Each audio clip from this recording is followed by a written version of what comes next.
began to explode. So that's containment. But at a certain point, it becomes, there's community spread. And once you have community spread, then you need to switch to mitigation, in which you take steps to try. There is no vaccine there, and it's called, they actually, another term for mitigation is non-pharmaceutical interventions, NPIs they call it. And the biggest issue here. This is Monday, going by mommy's work. January of 2020. This is Monday, not so much rush traffic. A doctor that works at the Veterans Administration was already, when he's talking about closing colleges and universities, he's talking about NPIs, these non-pharmaceutical interventions, or mitigation. He's already anticipating that this is going to be necessary. And that's the most important thing that we have to look back on in the United States right now, is that when did they move from containment to mitigation? And did they move soon enough? And the answer is they did not move soon enough to mitigation.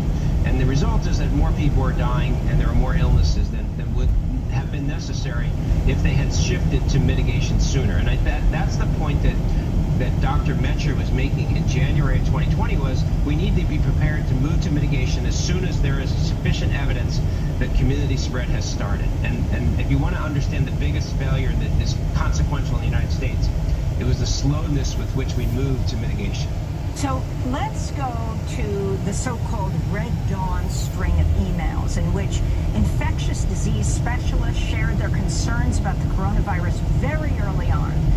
Actually, this one was March 13th. The former advisor to Presidents Bush and Obama, infectious disease specialist James Lawler, I think he was at the University of Nebraska, wrote, quote, CDC is really missing the mark here. By the time you have substantial transmission, it's too late. It's like ignoring the smoke detector and waiting for your whole house to be on fire before you call the fire department.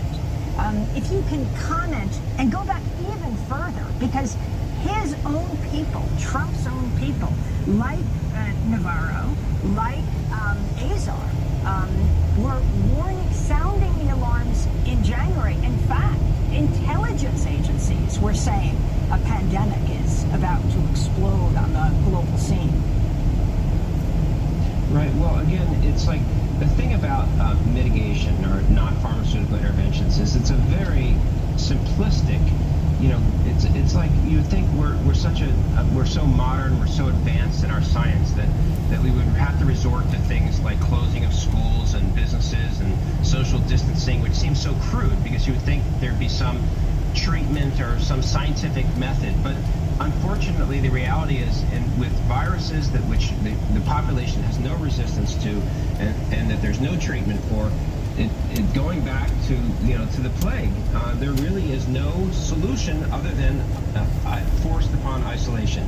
And so again, when Dr. James Lawler from the University of Nebraska, who was on the National Security Council during the Bush administration as well, and participated in the drafting of that 2006 pandemic plan, and then became an advisor